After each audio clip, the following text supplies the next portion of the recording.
सभी को नमस्कार। आरक्षण एक सहूलियत दी थी, लेकिन यह एक समस्या बनती जा रही है लोगों के लिए, खासकर मेरिटोरियस के लिए। अब कर्नाटक के बात आई है कि कर्नाटक के सारे देश में चल रहा है सिस्टम। तो कर्नाटक में SC/ST आरक्षण बढ़ाने को मंजूरी कुल 56% तक पहुंचा। यह हैरानी की बात है। अरे 56 करने लग रहे हो तुम। और केरल में तो 69 कर रखा है। मतलब सिर्फ 31% पर जनरल लड़ेंगे, बाकी 69 तो गया आरक्षण में। यो कौन सा न्याय है भाई? यो सिर्फ वोट बैंक है। अरे कम से कम पहले एक सर्वेक्षण करा लो, एक सर्वे करवा ले, एक रिपोर्ट ले लो कि भाई हमने 75 साल हो गया आज़ाद हुए ना, और हमने आरक्षण दे के कितना क्या हासिल कराया है और कितना इन जातियों का सतर बढ़ा है। और बढ़ा है तो कितना बढ़ा, नहीं बढ़ा तो क्यों नहीं बढ़ा। कम से कम यह समीक्षा तो कर लो, या आरक्षण में जो मॉडिफिकेशन बनता है वो तो कर लो। और कुछ नहीं था। जिसको आरक्षण एक बार मिल गया उसने 30 SC/ST तो बाहर काट दो। उन सारे पीढ़ी दर पीढ़ी SC रखोगे। अगर 1000 साल पहला कुछ है उसका बदला आज ले जाएगा भाई, टोटल गलत लगा। और अगर ऐसे 50% से ऊपर जा सके है फिर तो भाई हरियाणा में SPC ने भी दे देते। और EBPG वाला का भी सही है, फिर इनने क्यों रोको हो, क्यों EWS ने रोको हो। पर ये बातें पता नहीं ना था केंद्र सरकार ने दिखती, ना सुप्रीम कोर्ट इस पर कोई सोमोटो एक्शन ले रहा है, ना तो उन्होंने तो लेना चाहिए भाई हमने जब तय कर दिया 50% तो आप कैसे बढ़ा रहे हो। लेकिन इन पर कोई सुनवाई नहीं होती। कर्नाटक मंत्रिमंडल ने अनुसूचित जाति SC और अनुसूचित जनजाति ST के लिए आरक्षण बढ़ाने को मंजूरी दे दी। SC आरक्षण 15 से 17 कर दिया और ST 3 से 7 कर दिया। राज्य सरकार आरक्षण को संविधान की 9वीं अनुसूची में शामिल करने का प्रस्ताव केंद्र सरकार को भेजेगी। इसके साथ ही कुल आरक्षण 56% हो गया, जो सुप्रीम कोर्ट द्वारा तय 50% सीमा से ज़्यादा होगा।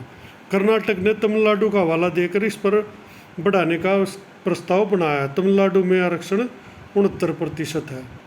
कैबिनेट बैठक के बाद CM बम्बई ने कहा कि शुक्रवार को सर्वदलीय बैठक में जस्टिस HN नागमोहन दास आयोग की रिपोर्ट स्वीकार करने और आरक्षण बढ़ाने पर सहमति बनी। कैबिनेट की मंजूरी के बाद गजट अधिसूचना जारी होगी। बसवराज बम्बई सरकार के इस फैसले को सियासी नज़रिए से देखा जा रहा है, क्योंकि अगले साल कर्नाटक में विधानसभा के चुनाव हैं। यह सच्चाई है भाई। वोट बैंक के चक्कर में जो मेरिटोरियस है उनका नुकसान होने लग रहा है। मैं ये नहीं कह रहा कि आरक्षण गलत था। आरक्षण उस टाइम जब दिया उनकी उस समय की परिस्थितियों के अनुसार ठीक दिया था, लेकिन परिस्थितियाँ जब बदल जाती हैं, एक आदमी का स्टेटस बदल जाता है, तो उसके बाद तो इसमें कुछ न कुछ चेंजेस बनते हैं। और कुछ नहीं तो कम से कम सुप्रीम कोर्ट के लिहाज कर लो, 50% तो रख दो। लेकिन नहीं, बार बार कोई न कोई संविधान में लूप होल दे कि इसको घटाया बढ़ाया जा रहा। फायदा किसी का नहीं हो रहा है।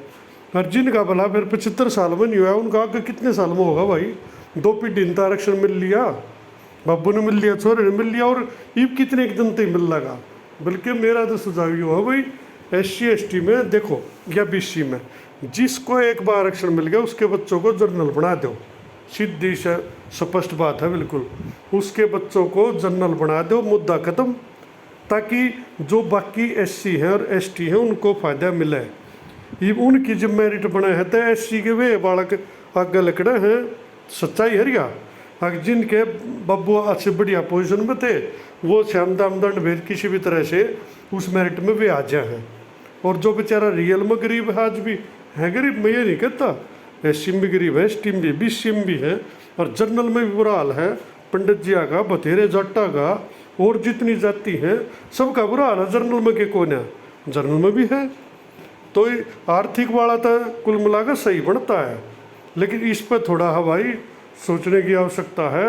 और कम से कम 50% तो ओपन कोटा रखना ही चाहिए।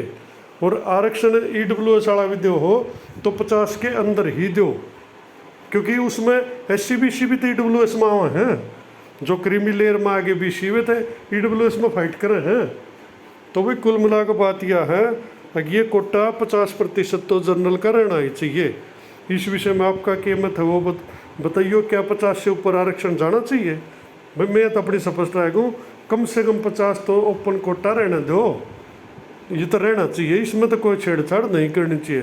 सरकार अपनी सियासी फायदा तय उन 3 चीज़ों ने बदले जा है, उसमें सिर्फ नुकसान मेरिटोरियस बच्चे का होता है, जो बेचारा मेरिट में इनसे कई परसेंट फालतू नंबर लेकर भी बाहर खड़ा रह जाए। एक बार उसकी जो परिस्थिति उसने सोचो, अभी उसके साथ किए बना। मैं किसी का विरोध नहीं कर रहा, ना किसी आरक्षण का, बात सिर्फ मुद्दे की है कि एक बालक है, कोई पंडित जी का है, जाट का है, किसी और जाति का ला लो, किसी भी जाति का ला लो, जिसको आरक्षण नहीं मिल रहा, उसकी परिस्थिति भी, बल्कि ऐसी तो भी नहीं मान लो, किसी तो आर्थिक हालत कमज़ोर है कमज़ोर, सही सब ने पता है ना, तो ज़मीन रह रही ना और कुछ रह रही।